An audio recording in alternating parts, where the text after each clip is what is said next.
Magic അവനിലേക്ക് സ്വാഗതം. ഇപ്പോൾ നമ്മൾ വേനൽക്കാലത്തിലൂടെ കടന്നുപോയിക്കൊണ്ടിരിക്കുകയാണ്. അപ്പോൾ ഇപ്പോൾ എവിടെ ചെന്നാലും അല്ലെങ്കിൽ എല്ലാവർക്കും പറയാനുള്ള ഒറ്റ കാര്യമുള്ളൂ, എന്താണ്? ചൂട് ചൂട് ചൂട്, ഭയങ്കര ചൂടാണ്, നല്ല ദാഹമാണ്, പിന്നെന്താ നല്ല ക്ഷീണമാണ്. അപ്പോൾ അതൊക്കെ സത്യമാണ്. എങ്കിലും നമ്മൾക്ക് വളരെ പോസിറ്റീവായിട്ടുള്ളൊരു കാര്യം അല്ലെങ്കിൽ ഒരു നോട്ടിലൂടെ തുടങ്ങാം. കാര്യം ഇതൊരു യാഥാർത്ഥ്യമാണ്. നമ്മൾ എന്തായാലും വേനൽക്കാലത്തിലൂടെ കടന്നു പോകുമ്പോൾ ഇത്തരം അനുഭവങ്ങളുണ്ട്. അതുകൊണ്ട് തന്നെ ധാരാളം വെള്ളം കുടിക്കുക, പിന്നെ കഴിയുന്നിടത്തോളം സൂര്യതാപം ഏൽക്കാത്ത രീതിയിലുള്ള യാത്രകൾ, അങ്ങനെയൊക്കെ ചെയ്ത് കുറേയൊക്കെ നമ്മൾ സ്വന്തമായിട്ട് ഒരു ദിവസം തന്നെ 2-3 പ്രാവശ്യം കുളിക്കുക, ഇത്തരം കാര്യങ്ങളൊക്കെ ചെയ്യുക. അപ്പോൾ പേഴ്സണൽ ഹൈജീൻ വളരെ ഇമ്പോർട്ടൻ്റ് ആണ്. അതുപോലെ ധാരാളം ഈർപ്പം തരുന്ന അല്ലെങ്കിൽ ശരീരത്തിൽ നന്നായിട്ട് വെള്ളം കിട്ടുന്ന രീതിയിലുള്ള ഭക്ഷണം, കുറച്ച് ലൈറ്റായിട്ട് ഫുഡ് കഴിക്കുന്നത് നല്ലതാണ്. അപ്പോൾ കൂടുതൽ പാനീയങ്ങൾ കൂടുതലായിട്ട് ഉപയോഗിക്കുക. അപ്പോൾ അത്തരം കാര്യങ്ങൾ എന്തായാലും. പക്ഷേ നമ്മളുടെ ഒരു പോസിറ്റീവ് കാര്യങ്ങളുടെ കൂട്ടത്തിൽ ഒരുപാട് കാര്യങ്ങൾ വരുന്നുണ്ട്. കാര്യം ഈ സമ്മർ ഹോളിഡേയ്സ് എന്ന് പറയുന്നൊരു കാര്യവും എപ്പോഴാണ് വരുന്നത്? ഈ ഒരു വേനൽക്കാലത്തിൽ തന്നെയാണ് അല്ലേ? പൊതു അവധി കുട്ടികളെല്ലാം ഉറ്റുനോക്കുന്ന ഒരു കാര്യം കൂടിയാണ്. പിന്നെ കുടുംബത്തോടു കൂടി വല്ല സ്ഥലത്തേക്കൊക്കെ പോകാനോ, ഏതെങ്കിലും ഒരു ഉല്ലാസയാത്ര, 2-3 ദിവസം നീണ്ടു നിൽക്കുന്ന യാത്രയാകാം, അല്ലെങ്കിൽ ചെറിയ ചെറിയ പിക്നിക്സ് ആകാം. ഇതിനെല്ലാം പറ്റിയൊരു സമയവും കൂടിയാണ്. പക്ഷേ ഇപ്പോൾ നമ്മൾ കടന്നു പോകുന്നത് കുട്ടികൾക്ക് എന്താണ്? ഇപ്പോൾ പരീക്ഷ ചൂടാണ് ധാരാളമായിട്ട്. ഇപ്പോൾ വീട്ടിലെ അമ്മമാരെല്ലാം തന്നെ ബിസിയാണ് കുഞ്ഞുങ്ങളുടെ പഠിത്ത കാര്യങ്ങളുമായിട്ട്. ഇപ്പോൾ പല സ്ഥലങ്ങളിലും സോഷ്യൽ ഗ്യാതറിങ്സ്, അതായത് ഏതെങ്കിലും പൊതുവായിട്ടുള്ള പരിപാടികൾക്കൊന്നും അമ്മമാരെ ഒന്നും കാണാൻ കിട്ടില്ല. കുട്ടികളെ എല്ലാവരും പഠനത്തിലാണ്. അപ്പോൾ അങ്ങനെയുള്ള കുറേ കാര്യങ്ങളും ഇപ്പോൾ നടക്കുന്നുണ്ട്. Public exams, final year exams, അല്ലെ ഫൈനൽ പരീക്ഷകൾ ഒക്കെ. എന്തായാലും ഇത് കഴിയുമ്പോൾ ഒരു വെക്കേഷൻ വരുന്നുണ്ട്. അതിൻ്റെ മുന്നോടിയായിട്ട് അമ്മമാർ ഒരുപാട് തയ്യാറെടുപ്പുകൾ വേണ്ടി വരും. കാരണം കുട്ടികൾക്ക് ഇഷ്ടമുള്ള ഭക്ഷണം ഉണ്ടാക്കി കൊടുക്കുക, നല്ല നല്ല വിഭവങ്ങൾ തയ്യാറാക്കുക, ഇത്തരം കാര്യങ്ങൾ. എന്തായാലും കുഞ്ഞുങ്ങൾക്ക് ഇഷ്ടപ്പെടുന്നതും അതേസമയം മുതിർന്നവർക്കും പെട്ടെന്ന് നന്നായിട്ട് ഹെവി ആയിട്ട് കഴിക്കാൻ പറ്റുന്ന ചില ബ്രേക്ക്ഫാസ്റ്റ് ഐറ്റംസ് ഉണ്ട്, വളരെ ഹെൽത്തി ആയിട്ടുള്ള, എന്നാൽ കഴിച്ചാൽ നല്ല ഫില്ലിംഗ് ആയിട്ടുള്ള കാര്യങ്ങൾ കുഞ്ഞുങ്ങൾക്കും ഉണ്ടാക്കി കൊടുക്കാം. അത്തരം കാര്യങ്ങൾ നമ്മളൊന്ന് മനസ്സിലാക്കണ്ടേ? അപ്പോൾ നമ്മൾ മുട്ട ഒരു പ്രധാനപ്പെട്ട ഒരു കാര്യം ആയിട്ട് തന്നെ വിചാരിക്കുക. കാര്യം മുട്ടയിൽ ധാരാളം പ്രോട്ടീൻസ് അടങ്ങിയിട്ടുണ്ട്, ഒരുപാട് കാര്യങ്ങളുണ്ട് മുട്ടയിൽ. അപ്പോൾ മുട്ട നമ്മളങ്ങനെ പൂർണ്ണമായി അവോയ്ഡ് ചെയ്യില്ല. ഇപ്പോൾ ഞാൻ അതുകൊണ്ട് മുട്ട കൊണ്ട് ഒരു വിഭവമാണ് ചെയ്യുന്നത്. അതൊരു ഓംലെറ്റാണ്. പക്ഷേ ഇത് സാധാരണ ഓംലെറ്റ് അല്ല, ഇതൊരു സ്റ്റഫ്ഡ് ഓംലെറ്റാണ്. വളരെ ഫില്ലിംഗ് ആയിട്ടുള്ളൊരു കാര്യം. ഇതൊരു ഹോൾ എഗ്ഗിലാണ് ചെയ്യുന്നത്, മുഴുവൻ മുട്ടയിലാണ് ചെയ്യുന്നത്. പക്ഷേ കുറച്ച് ഹെൽത്ത് കോൺഷ്യസ് ആയിട്ട് കൂടുതൽ നമ്മൾ നോക്കുന്ന ആൾക്കാർ മുട്ടയുടെ വെള്ള മാത്രം എടുത്തും ചെയ്യാം, വൈറ്റ് ഓംലെറ്റ് വെച്ചിട്ടും ചെയ്യാം. എന്തായാലും നമ്മളുടെ സ്റ്റഫ്ഡ് ഓംലെറ്റ് എങ്ങനെയാണ് തയ്യാറാക്കുന്നത് നോക്കുക. ഇതിനുള്ള ചേരുവകൾ എന്തൊക്കെയാണെന്ന് നോക്കാം. സ്റ്റഫിങ്ങിന് വേണ്ട ചേരുവകൾ: എണ്ണ 1 ടേബിൾ സ്പൂൺ, വെളുത്തുള്ളി ചെറുതായി നുറുക്കിയത് 1 ടേബിൾ സ്പൂൺ, പാലക്കിൻ്റെ ഇല ചെറുതായി നുറുക്കിയത് 1.5 കപ്പ്, ചിക്കൻ സോസേജ് വട്ടത്തിനുള്ള കഷ്ണങ്ങളായി മുറിച്ചത് 1 കപ്പ്, ഉപ്പ് ആവശ്യത്തിന്, മുട്ട 5 എണ്ണം, വലിയ സവാളയാണെങ്കിൽ 1ൻ്റെ പകുതി, ചെറുതാണെങ്കിൽ 1 സവാള തന്നെയാകാം, കുരുമുളക് പൊടി 1 ടീസ്പൂൺ, ചീസ് 2 ക്യൂബ്സ്. ഇനി വൈറ്റ് സോസിന് വേണ്ട ചേരുവകൾ: വെണ്ണ 2 ടേബിൾ സ്പൂൺ, മൈദാമാവ് 2 ടേബിൾ സ്പൂൺ, പശുവിൻ പാൽ 1.5 കപ്പ്, ഉപ്പ് ആവശ്യത്തിന്, പാല് 1/4 കപ്പ്.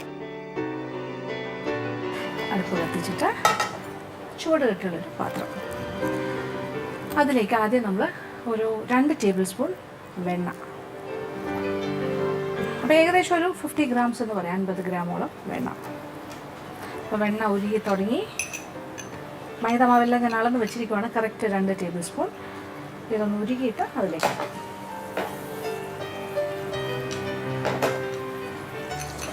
അപ്പോൾ മൈദാമാവ് 2 ടേബിൾ സ്പൂൺ,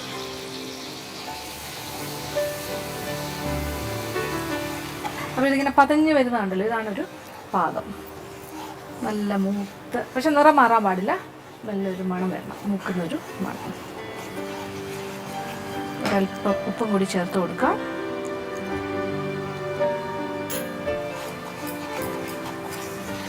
അപ്പോൾ ഇപ്പോൾ പാകത്തിന് മൂത്തിട്ടുണ്ടെങ്കിൽ തീ ഒന്ന് കുറച്ചിട്ട്, ഇത് വളരെ കെയർഫുള്ളായിട്ട് ചെയ്യേണ്ട കാര്യമാണ്, വളരെ ശ്രദ്ധാപൂർവ്വം. ഇതിപ്പോൾ ഞാൻ 1.5 കപ്പ് പാലെടുത്ത് വെച്ചിട്ടുണ്ട്. നമ്മൾ ഈ പാൽ ഇതിലേക്ക് ഒഴിക്കണം. തീ നന്നായിട്ട് കുറയ്ക്കുക. ഇത്രയും കോൺഫിഡൻസ് നമുക്ക് തോന്നുന്നില്ല എന്നുണ്ടെങ്കിൽ അടുപ്പിൽ നിന്ന് മാറ്റിയിട്ട് ചേർത്താലും മതിയാകും പാൽ. നമുക്ക് എത്ര കോൺഫിഡൻസ് ഉണ്ടോ അതനുസരിച്ച്. അടുപ്പിൽ വെച്ച് ചെയ്യാൻ കോൺഫിഡൻസ് ഉണ്ടെങ്കിൽ ഓക്കെ, അല്ലെങ്കിൽ മാറ്റി വെച്ച് ചെയ്യാം.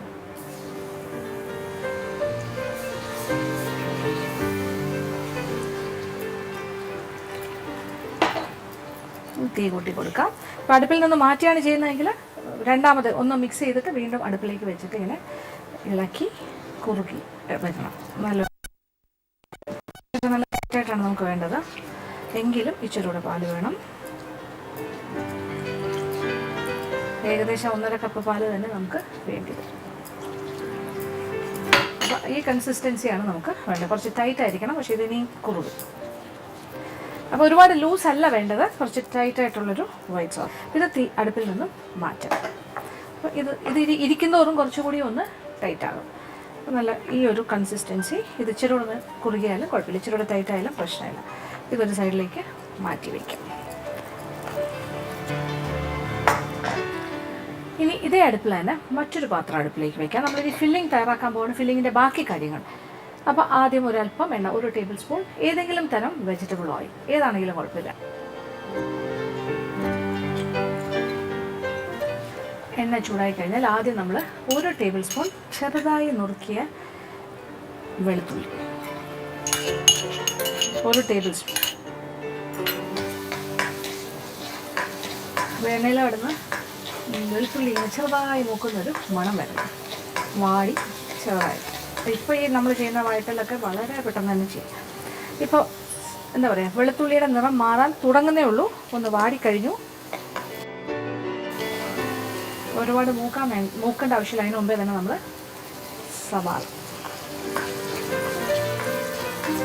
സവാള അരിഞ്ഞതും ചേർത്തു. ഇനി സവാളയും കൂടി ഇതുപോലെ ഇതിനോടൊപ്പം കിടന്നൊന്ന് വഴണ്ട് കളറൊക്കെ മാറാൻ തുടങ്ങണം, അത്രേ ഉള്ളൂ.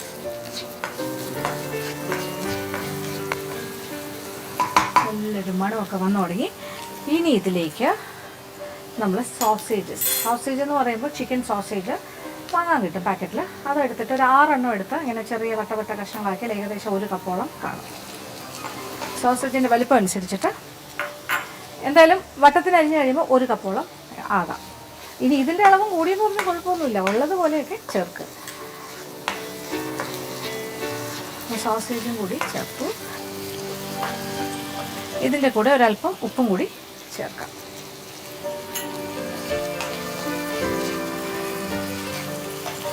പിന്നെ ഇതിനോടൊപ്പം നമുക്ക് കുരുമുളക് പൊടി. ഇത് ഓരോരുത്തരുടെ ഇഷ്ടമാണ്, എത്ര എരിവ് വേണം. എനിക്ക് തോന്നുന്നു ഇതെല്ലാം കൂടി ചേർന്ന് വരുമ്പോൾ 1 ടീസ്പൂണെങ്കിലും ഉണ്ടെങ്കിൽ നല്ലതായിരിക്കും. 1 ടീസ്പൂൺ കുരുമുളക് പൊടിയാകാം, 1/2 മുതൽ 1 ടീസ്പൂൺ വരെ. ഇത് ഓരോരുത്തരുടെയും വ്യക്തിപരമായ ഇഷ്ടമാണ് എത്രത്തോളം എരിവെന്നുള്ളത്. സോസേജും കുരുമുളക് പൊടി, വെളുത്തുള്ളി, സവാള എല്ലാം എണ്ണയിലാണ് ഇങ്ങനെ മൂക്കുകയാണ്. ഇനിയാണ് നമ്മളിതിലേക്ക് പാലക്ക് എന്ന് പറയുമ്പോൾ നമ്മുടെ പാലക് ചീര, അത് നമ്മൾ അരിഞ്ഞെടുത്തത് 1.5 കപ്പ്. ഇത് വാടി കഴിയുമ്പോൾ ഒന്നും ഇല്ലാണ്ടാകും, അത്രേ ഉള്ളൂ. അതും കൂടി ചേർക്കാം. ഇനി പാലക്ക് കിട്ടിയില്ല എന്ന് വെക്കുക, അങ്ങനെയാണെങ്കിൽ നമുക്ക് ഇഷ്ടപ്പെട്ട വേറെ എന്തെങ്കിലും ഇല ആകാമല്ലോ. അപ്പോൾ മുരിങ്ങ ഇല ആകാം, അതല്ലെങ്കിൽ പലതരം ചീരയുണ്ട്, അതാകാം. ഇതെല്ലാം നമ്മൾക്ക് കഴിക്കാൻ പറ്റിയ കാര്യങ്ങൾ തന്നെയല്ലേ. അത് ഏതെങ്കിലും ആവും. അതെ നോക്കൂ, പാലൊക്കെ വാടിക്കഴിഞ്ഞപ്പോൾ ഒന്നുമില്ല, അത്രയ്ക്കേ ഉള്ളൂ. അപ്പോൾ ഇതിൽ നമ്മൾ ഉപ്പും ചേർത്തിട്ടുണ്ട്, കുരുമുളക് പൊടിയും ചേർത്തിട്ടുണ്ട്. ഇനി കഴിഞ്ഞു. തീ ഒരൽപ്പം കുറച്ചിട്ട് നമ്മളിതിലേക്ക് നമ്മൾ നേരത്തെ തന്നെ തയ്യാറാക്കി വെച്ച വൈറ്റ് സോസ് ഇപ്പോൾ നല്ല കട്ടിയായിട്ടിരിക്കുവാണ്. ഒരു വെണ്ണ പോലെ നോക്കൂ, നല്ല രസമായിട്ട് ചീസി ആയിട്ടിരിക്കുകയാണ്, നല്ല ചീസിൻ്റെ ഒരു കൺസിസ്റ്റൻസി. അതും കൂടി ചേർത്ത് യോജിപ്പിക്കുക. മതി, തീ ഓഫ് ചെയ്യാം. അപ്പോൾ നമ്മുടെ ഓംലെറ്റിന് വേണ്ട ഫില്ലിങ് ഇവിടെ റെഡി ആയിരിക്കും. അപ്പോൾ ഇതിൻ്റെ ഉപ്പ് കാര്യങ്ങളെല്ലാം നോക്കുക, എന്ത് കുറവുണ്ടെങ്കിലും ഈ ഒരു സ്റ്റേജിൽ ചേർക്കാം. പിന്നെ ഇനി ഒരു ഇറ്റാലിയൻ ടേസ്റ്റൊക്കെ വേണമെന്ന് തോന്നുകയാണെങ്കിൽ വേണമെങ്കിൽ ഒരല്പം ഒറിഗാനോ അല്ലെങ്കിൽ ഏതെങ്കിലും ഡ്രൈഡ് ഹെർബ്സ്, അതല്ലെങ്കിൽ ഈ പാസ്ലി ഇല ഉണ്ടെങ്കിൽ അത് അരിഞ്ഞത് ഫ്രഷ് ആയിട്ടുള്ളത് എന്ത് വേണമെങ്കിലും ആകാം. ഫ്ലേവറിങ് എല്ലാം നമ്മളുടെ ഇഷ്ടത്തിന്. അപ്പോൾ ഇതൊരു പാത്രത്തിലേക്ക് മാറ്റാം. അപ്പോൾ നമ്മുടെ ഫില്ലിങ് റെഡി ആയി കഴിഞ്ഞു. ഇനി നമ്മൾ എന്താ ചെയ്യാൻ പോകുന്നത്? ഇത് സ്റ്റഫ്ഡ് ഓംലെറ്റാണ്. അപ്പോൾ ഓംലെറ്റിന് വേണ്ട കാര്യങ്ങൾ ചെയ്യാം. അപ്പോൾ ഒരു 5 മുട്ട ഇവിടെ റെഡിയാക്കി വെച്ചിട്ടുണ്ട്. നമ്മളൊരു സാധാരണ ഓംലെറ്റ് അല്ല ഉണ്ടാക്കുന്നത്. അപ്പോൾ മുട്ടയുടെ മഞ്ഞയും വെള്ളയും വേർതിരിക്കാൻ പോവാണ്. അപ്പോൾ ഓരോന്നായിട്ട് എടുത്തിട്ട് നമുക്ക് നമ്മുടെ കോഴിക്കുഞ്ഞിൻ്റെ സഹായത്തോടു കൂടി എഗ് സെപ്പറേറ്ററാണ്, അത് വെച്ചിട്ട് നമുക്കിനി ഓരോന്നായിട്ട് മാറ്റാം. വെള്ള വേറെ, മഞ്ഞ വേറെ.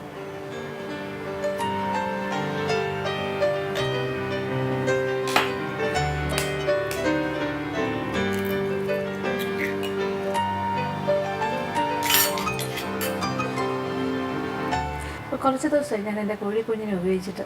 അപ്പോൾ കോഴിക്കുഞ്ഞിനെ എന്നെ മിസ് ചെയ്ത് തുടങ്ങി തോന്നും. അപ്പോൾ ഒരു ചേഞ്ച്.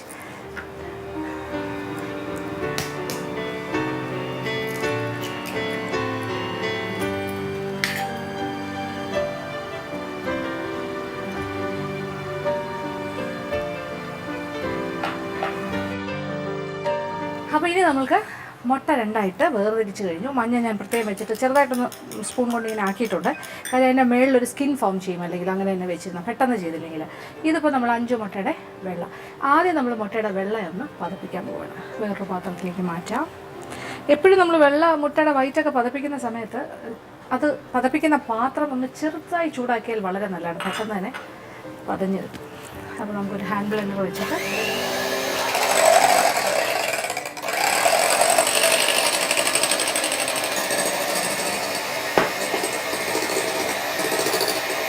ഇങ്ങനെ ചെയ്താലുള്ള ഗുണം നമുക്ക് നല്ല ഫ്ലഫി ആയിട്ടുള്ള ഓംലെറ്റ് കിട്ടും. നല്ല എന്താ പറയുക, പതഞ്ഞിരിക്കുന്ന ഓംലെറ്റ്. ഇങ്ങനെ വെള്ളം നന്നായിട്ട് പതഞ്ഞു കഴിഞ്ഞാൽ പിന്നെ അതിലേക്ക് നമ്മൾ മുട്ടയുടെ മഞ്ഞ, ഈ 5 മുട്ടയുടെ മഞ്ഞയും ചേർക്കുന്നു. അപ്പോൾ ഇത് നമ്മൾ ഭയങ്കര ഹെൽത്ത് കോൺഷ്യസ് ആയിട്ട് ചെയ്യുകയാണെങ്കിൽ മുട്ടയുടെ മഞ്ഞ ഒഴിവാക്കുക. എഗ് വൈറ്റിൽ മാത്രം വേണമെങ്കിലും ചെയ്യാം. ഇനി ഇതിൻ്റെ കൂടെ നമുക്ക് ഇച്ചിരി ഉപ്പ് വേണമെങ്കിൽ ചേർക്കണം. വേണമെങ്കിലല്ല, എന്തായാലും വേണം. ഉപ്പ് എന്തായാലും വേണമല്ലോ, ഓംലെറ്റിനുള്ള ഉപ്പ്. പിന്നെ ഒരു 1/2 ടീസ്പൂണോളം കുരുമുളക് പൊടി. വൈറ്റ് കളറാകാം അല്ലെങ്കിൽ ബ്ലാക്ക് ആകാം. എന്നിട്ട് വീണ്ടും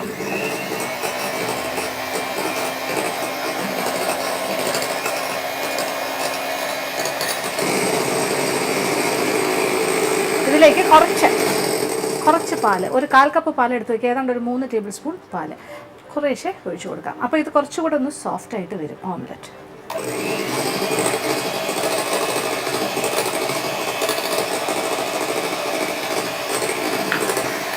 അപ്പോൾ 2-3 ടേബിൾ സ്പൂൺ പാല് മാക്സിമം, അതിൽ കൂടുതൽ വേണ്ട.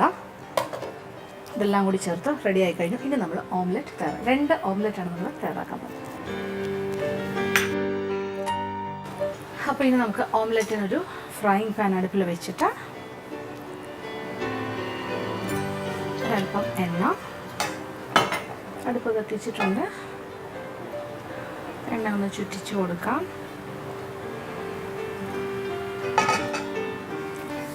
നമ്മളൊരു ഫ്ലഫി ഓംലെറ്റിന് വേണ്ട തയ്യാറെടുപ്പാണത്.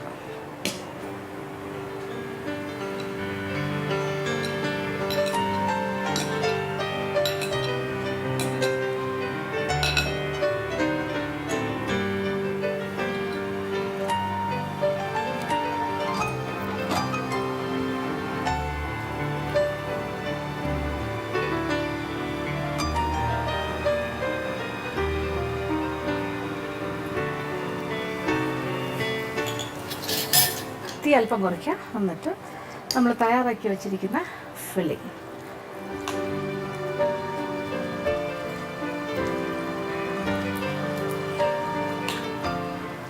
ആവശ്യാനുസരണം നിറയ്ക്കുക.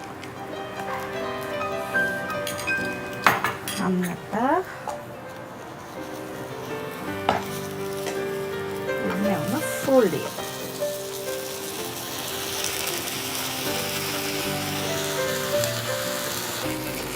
നമ്മൾ നിറച്ച് വെച്ചിരിക്കുകയാണ് അതിൻ്റെ ഫില്ലിങ് ഇത്രയും വെക്കണം എന്നില്ല. പക്ഷേ ഞാനത് എന്താ പറയുക, നന്നായിട്ടങ്ങ് ഫില്ല് ചെയ്യുകയാണ്. ശരിക്കും ഒരു ഫില്ലിംഗ് ആയിട്ടുള്ളൊരു ഓംലെറ്റ് ആയിട്ട് തന്നെ ഇരിക്കട്ടെ. അപ്പോൾ ഇനി ഇത് നമ്മൾ പ്ലേറ്റിലേക്ക് മാറ്റി.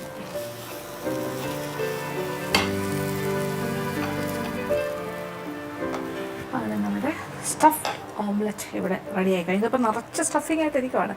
ഇതിൻ്റെ 2 സൈഡിലും മുട്ടയാണ് അതിൻ്റെ കവറിങ്. അപ്പോൾ ഈ രീതിയിലാണ് നമ്മൾ സ്റ്റഫ്ഡ് ഓംലെറ്റ് തയ്യാറാക്കുക. അപ്പോൾ ഇതൊരു സൈഡിലേക്ക് മാറ്റി വയ്ക്കാം. എന്നിട്ട് നമുക്ക് 2ാമത്തെ ഓംലെറ്റും തയ്യാറാക്കാം.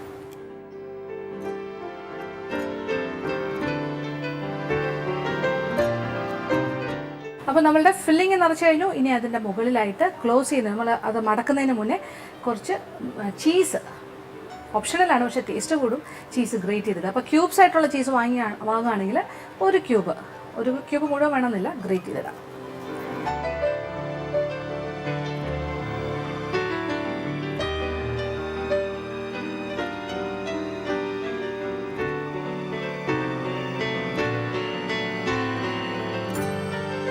അപ്പോൾ ഇത് നമ്മളൊരു നോൺ വെജ് വേർഷനാണ് ചെയ്തത്. വെജിറ്റേറിയൻസ് ഉണ്ട്, മുട്ട മാത്രം കഴിക്കുന്ന വെജിറ്റേറിയൻസ് ഉണ്ട്. മുട്ട കഴിക്കും, പക്ഷേ കുഴപ്പമില്ല. അങ്ങനെയുള്ളവരാണെങ്കിൽ ഈ സോസേജിന് പകരം വേണമെങ്കിൽ മഷ്റൂംസ് വെച്ചിട്ട് ഇങ്ങനെ ചെയ്യാം. അത് ഓരോരുത്തരുടെ ഇഷ്ടമാണ്. മഷ്റൂം നല്ലൊരു പിന്നെ സബ്സ്റ്റിറ്റ്യൂട്ടാണ് സോസേജിന്. അങ്ങനെ വേണമെങ്കിലും ചെയ്യാം. അങ്ങനെ നമ്മളുടെ സ്റ്റഫ്ഡ് ഓംലെറ്റ് രണ്ടും റെഡി ആയി കഴിഞ്ഞു. ഒട്ടും പാടില്ല, വളരെ ഈസിയാണ്. പിന്നെ ഈ സ്റ്റഫിങ് ഇങ്ങനെ പുറത്തേക്ക് ഇങ്ങനെ തള്ളി നിൽക്കുന്ന കാണുന്നത് തന്നെ ഒരു സുഖമല്ലേ കൊടുക്കുമ്പോൾ. അത്രയ്ക്ക് നമ്മൾ ഫില്ല് ചെയ്തു എന്നുള്ളതാണ് അർത്ഥം. ആദ്യത്തെ നമ്മൾ കുറച്ച് ചെറുതാണ് compare to the second one. രണ്ടാമത്തത് കുറച്ചുകൂടി വലുതാണ്. എന്തായാലും ഒരു കാര്യം മനസ്സിലായി, ഈ 5 മുട്ടയിൽ നിന്നും വേണമെങ്കിൽ ഈ ഒരു ആവറേജ് സൈസിൽ വേണമെങ്കിൽ 3 എണ്ണം വരെ തയ്യാറാക്കാം. അപ്പോൾ ഫില്ലിങ് 3ആയിട്ട് ഡിവൈഡ് ചെയ്താൽ മതി. ഈ മുട്ട 3ആയിട്ട് ഓംലെറ്റ് ഉണ്ടാക്കുക, ഫില്ലിങ് 3ആക്കി ചെയ്യാം, അങ്ങനെയും ചെയ്യാം.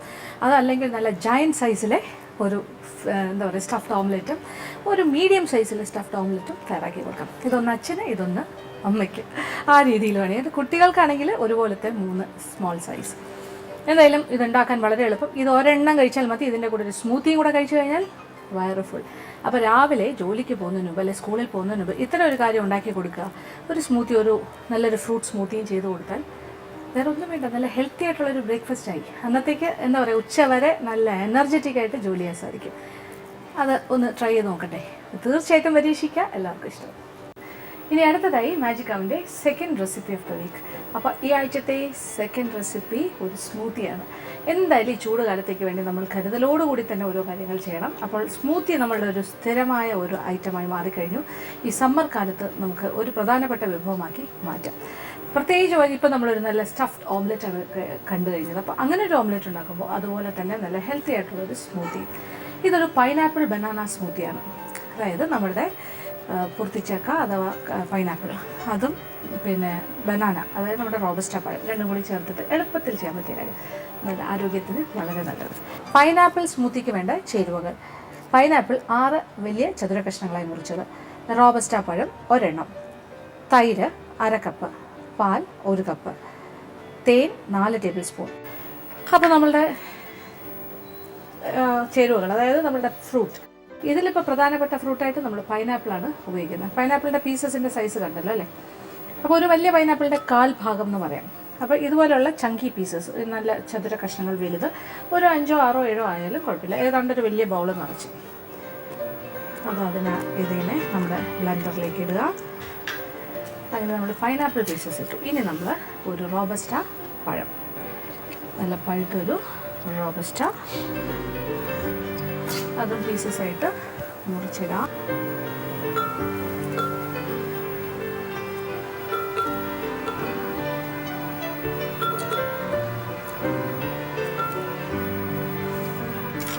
റോബസ്റ്റ എപ്പോഴും സ്മൂത്തി എന്ന് പറയുമ്പോൾ ഒരു ഫ്രൂട്ട് ഉണ്ടാകണം, ഒരു ഫ്രൂട്ട് ബേസ്, പിന്നെ അത് കഴിഞ്ഞിട്ടൊരു ഫ്ലേവറിങ് ആയിട്ടുള്ളൊരു കാര്യം, പിന്നെ എന്താ പറയുക, കുറച്ച് യോഗേർട്ട്, തൈര്, അങ്ങനത്തെ കാര്യങ്ങൾ.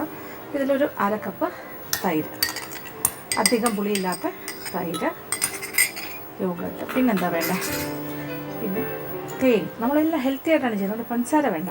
തേനൊരു 3-4 ടേബിൾ സ്പൂൺ.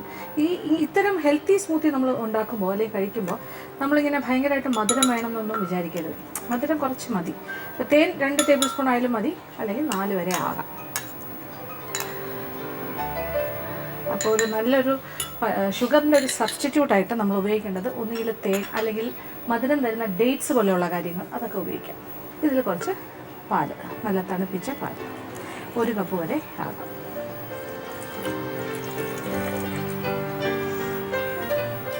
ഇതെല്ലാം കൂടി ചേർത്തിട്ടൊന്ന് നന്നായിട്ടൊന്ന് ബ്ലെൻഡ് ചെയ്യാം. ഇതിൽ നമ്മൾ ഫ്ലാക്സ് സീഡ് ചേർത്തിട്ടില്ല, വേണമെങ്കിൽ ഫ്ലാക്സ് സീഡ് ഉണ്ടെങ്കിൽ അത് വളരെ നല്ലതാണ് ഇതിൻ്റെ കൂടെ ചേർത്ത്.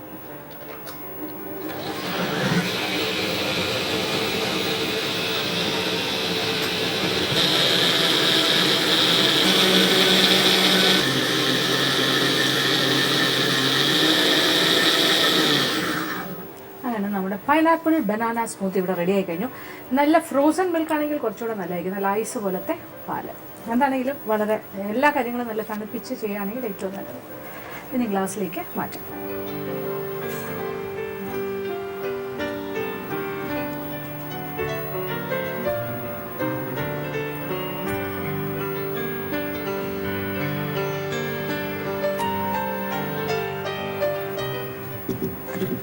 നല്ല കറക്റ്റ് 2 ഫുൾ ഗ്ലാസ്സാണ് കിട്ടിയിരിക്കുന്നത്.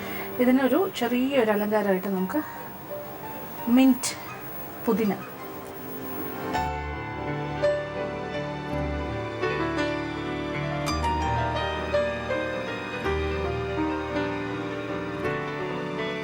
അങ്ങനെ നല്ല രുചികരവും ഹെൽത്തിയുമായിട്ടുള്ള പൈനാപ്പിൾ ബനാന സ്മൂത്തിയാണ് ഇപ്പോൾ നമ്മൾ തയ്യാറാക്കിയത്. ഇത് വളരെ ഹെൽത്തിയാണ്. ഇതിലിപ്പോൾ പാലിന് പകരം നമുക്ക് സോയാ മിൽക്ക് ആകാം, അങ്ങനത്തെ ഏതെങ്കിലും സബ്സ്റ്റിറ്റ്യൂട്ട് മിൽക്ക് തീർച്ചയായിട്ടും നമുക്ക് ഉപയോഗിക്കാൻ സാധിക്കും. അല്ലെങ്കിൽ ഫാറ്റ് ഫ്രീ ആയിട്ടുള്ള പാല്, പാട മാറ്റിയത്, പിന്നെ സ്കിംഡ് മിൽക്ക്, അത്തരം കാര്യങ്ങളും ആകാം. പിന്നെന്താ, തൈരുണ്ട്, യോഗേർട്ട്, പൈനാപ്പിൾ, പിന്നെ മധുരത്തിന് നമ്മൾ തേനാണ് ചേർത്തിരിക്കുന്നത്. അപ്പോൾ ഒരു മിൻറ്റിൻ്റെ ഫ്ലേവർ വേണമെങ്കിൽ ആകാം. അപ്പോൾ ഇങ്ങനെ മിൻറ്റ് വെച്ച് അലങ്കരിച്ച് കഴിഞ്ഞാൽ, അതായത് പുതിന വെച്ച് അലങ്കരിച്ചാൽ കുടിക്കുന്ന സമയത്ത് അതും കൂടി ചേർത്ത് ഇങ്ങനെ ചവച്ച് കുടിക്കുകയാണെങ്കിൽ വേറൊരു ഡിഫറെൻറ്റ് ഫ്ലേവറായിട്ട് കിട്ടും. എന്തായാലും ഒരു ഇളം മഞ്ഞ നിറത്തിലുള്ള പൈനാപ്പിൾ സ്മൂത്തി തീർച്ചയായിട്ടും പരീക്ഷിക്കുക.